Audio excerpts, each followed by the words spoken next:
안녕하세요. 반갑습니다. 높은 뜻 교회연합의 김동호 목사입니다. 여기도 우리 크리스찬들이 꽤 있으시리라고 생각하는데, 크리스찬들에게는 어떤 확신 같은 게 있어요. 하나님은 공평하실 것이다 하는 것입니다. 여러분 생각에도 하나님은 공평하시다고 생각이 드시나요? 저는 목사인데 아니라는 확신을 가지고 있습니다. 증거도 있습니다. 저한테는 손녀딸이 있어요. 아들 셋만 기르다가 손녀딸을 낳았는데 얼마나 예쁜지 모르겠어요. 여러분 보긴 그래도 저는 되게 이쁜 애입니다. 얼마나 예쁜지 모르고 또 우리 집에서 태어났기 때문에 저 아이가 누리는 복은 상상을 초월합니다. 근데 우리가 잘 화면에서 보는 아프리카에 태어난 아이들이 있어요. 우리 손녀딸과 같은 또래 아이들이 있는데 저 아이들은 태어나서 5년을 살기가 너무너무 힘듭니다. 1년 안에 죽는 아이들도 많습니다. 저 두 아이를 보고도 여러분은 하나님이 공평하시다는 생각이 드십니까? 저는 들지 않습니다. 어떤 사람은 내 손녀딸로, 어떤 사람은 아프리카의 손녀딸로, 어떤 사람은 부잣집 딸로, 어떤 집은 가난한 사람의 딸로 이렇게 불공평하게 태어나고 그게 세상입니다.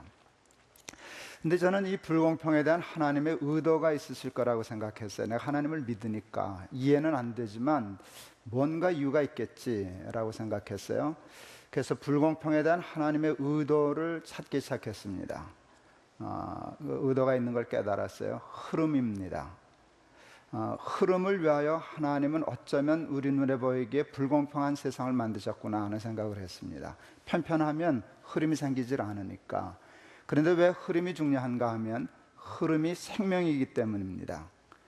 여러분, 물이 고여있지 않고 흐르지 않고 고여있으면 썩죠. 공기도 그렇죠. 여러분, 피도 잘 흘러야죠.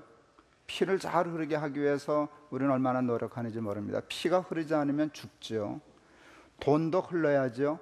돈을 잘 흐르게 하는 걸 경제라 그러지 않겠습니까? 경제가 좋다, 돈이 잘 흐른다는 뜻입니다. 그런데 이 흐름을 위해서는 고저 장단 강약이 있어야 됩니다. 강한 것이 있고 약한 것이 있어야 흐르고, 높은 것이 있고 낮은 것이 있어야 흐르고, 강한 것이 있고 약한 것이 있어야 흐릅니다. 그래서 하나님이 흐름을 위하여 이 세상을 불공평하게 만드셨구나 하는 생각을 하게 되었습니다. 그런데 우리 인간들, 우리 죄성을 가진 인간들이 이 흐름을 바꾸어 놓았습니다.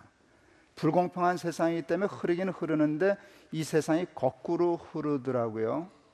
약한 데서 강한 데로, 낮은 데서 높은 데로, 가난한 데서 부한 데로 이렇게 흐르더라고요. IMF를 만났어요. 저희가 빤히 구경했었죠.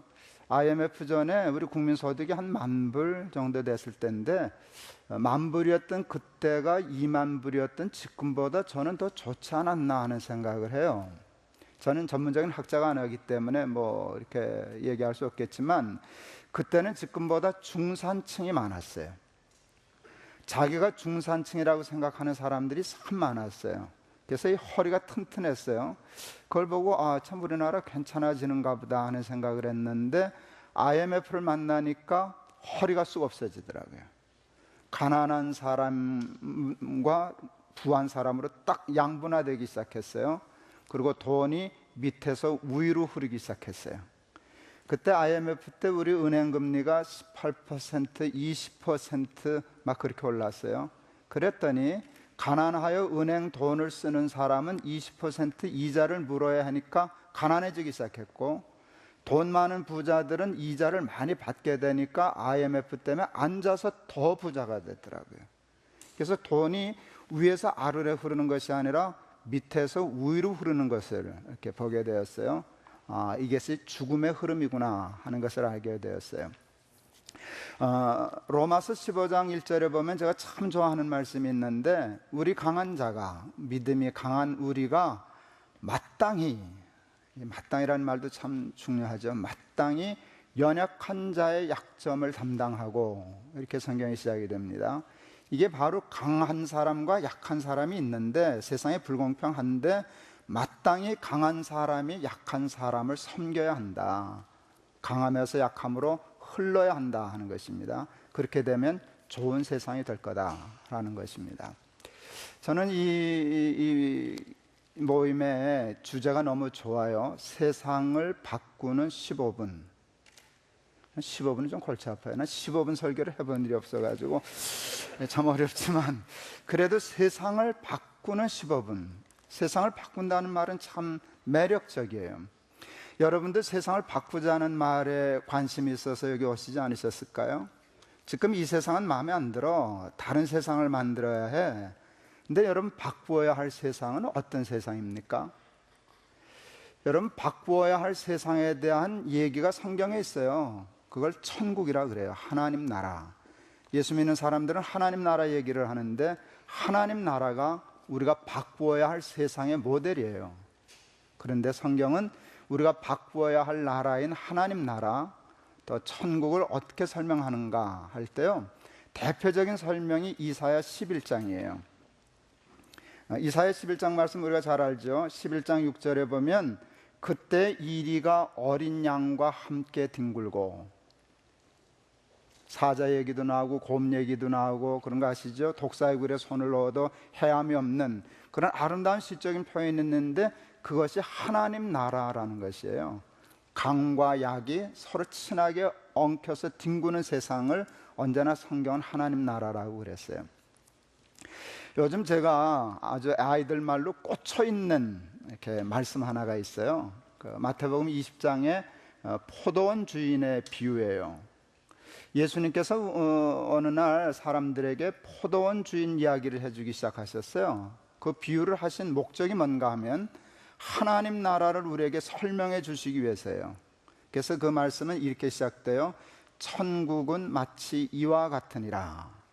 천국, 우리가 바꾸어야 할 세상, 바꾸고 싶어하는 아름다운 유토피아, 천국을 예수님이 설명하시기 시작하셨어요. 그런데 이야기를 시작하셨어요. 포도원 주인이 있는데 이른 새벽에 장터에 나가서 인력시장에서 일자리를 구하러 나온 사람을 보더니 한 데나리온 줄 테니까 우리 포도원에서 일할래? 약속하고 들여보냈어. 이렇게 시작됩니다. 그런데 이 포도원 주인은 9시에도 장터에 나가서 그렇게 했고 12시에도 나가서 그렇게 했고 오후 3시에도 나가서 사람이 보이니까 또 들여보냈고, 말도 안 되는 소리인데요, 일은 6시에 끝났는데 오후 5시까지 장터에 나가서 여전히 있는 사람을 보더니 너희도 들어가라 하고 들여보냈어요. 제가 성경을 읽다가 이 포도원이 포도 딸 때가 됐는가 보다, 봉투를 씌울 때가 됐는가 보다, 1시간이라도 노동력이 급하기 때문에 닥치는 대로 사람만 보면 들여보내는가 보다 라고 생각했어요. 그런데 한 구절을 보다가 아닌 것을 깨달았어요. 1시간 일한 사람에게 하루 똑같은 품삯을 주더라고요.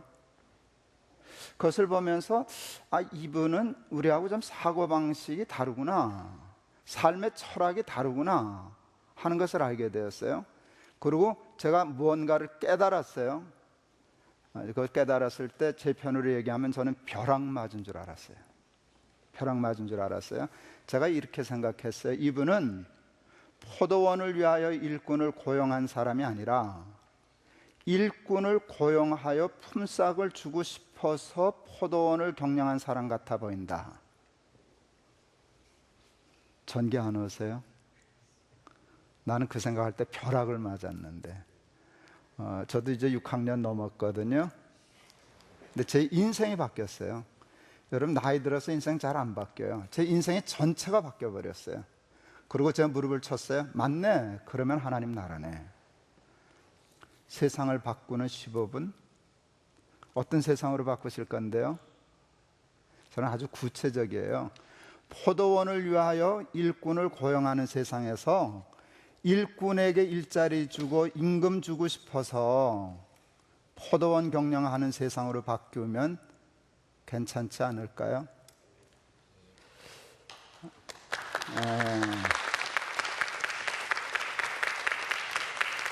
오후 5시 장터를 생각했어요. 이게 게오르기의 25시더라고요. 절망적인 시간이에요. 여러분, 상식적으로 오후 5시 장터에 일꾼 없어야 돼요. 무슨 희망이 있다고 거기서 일자리를 찾아요?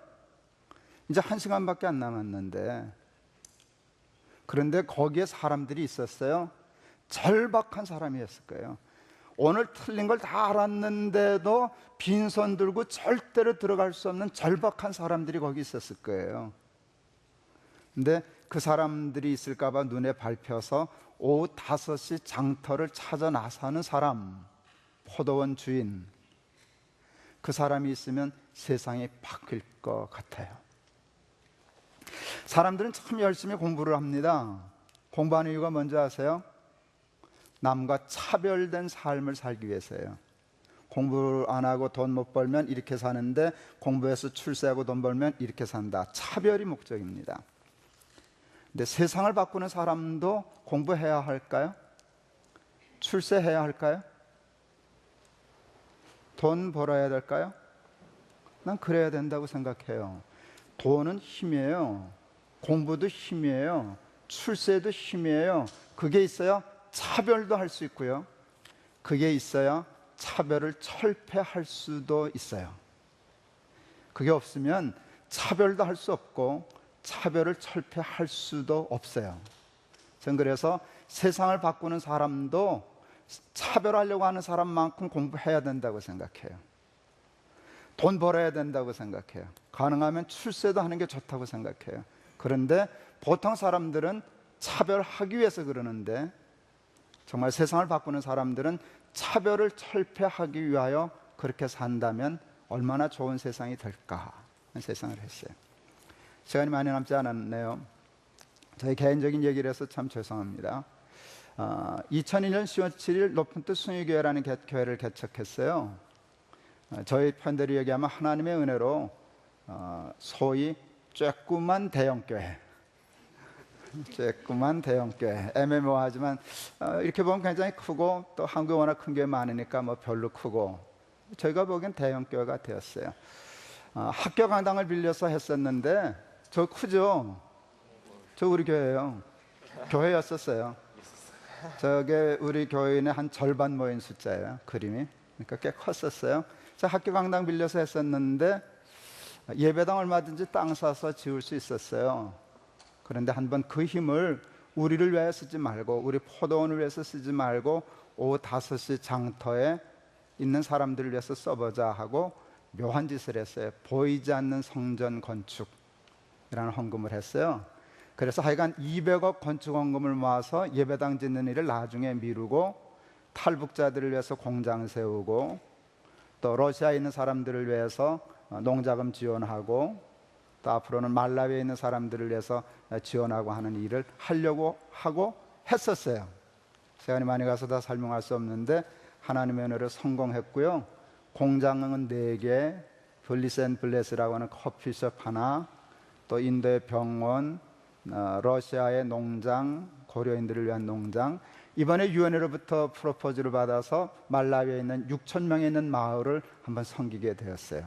이 모델로 포도원 주인처럼 돼서 세상을 바꾸는 교회가 한번 되어보자. 하나님이 축복해 주셔서 큰 교회 되게 하셨는데 이 힘을 가지고 한번 세상을 섬겨보고 바꿔보자 했는데 하나님이 도와주시면 저는 될 거라고 생각해요.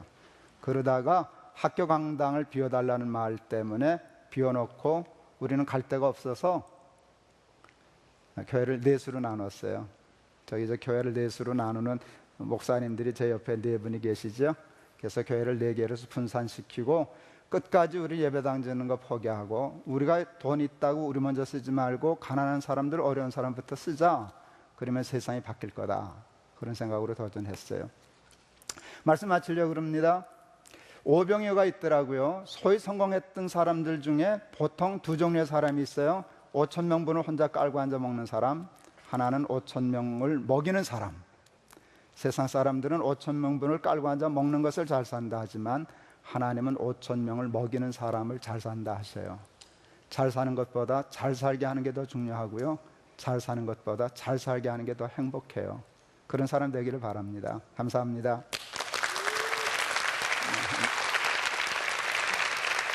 네.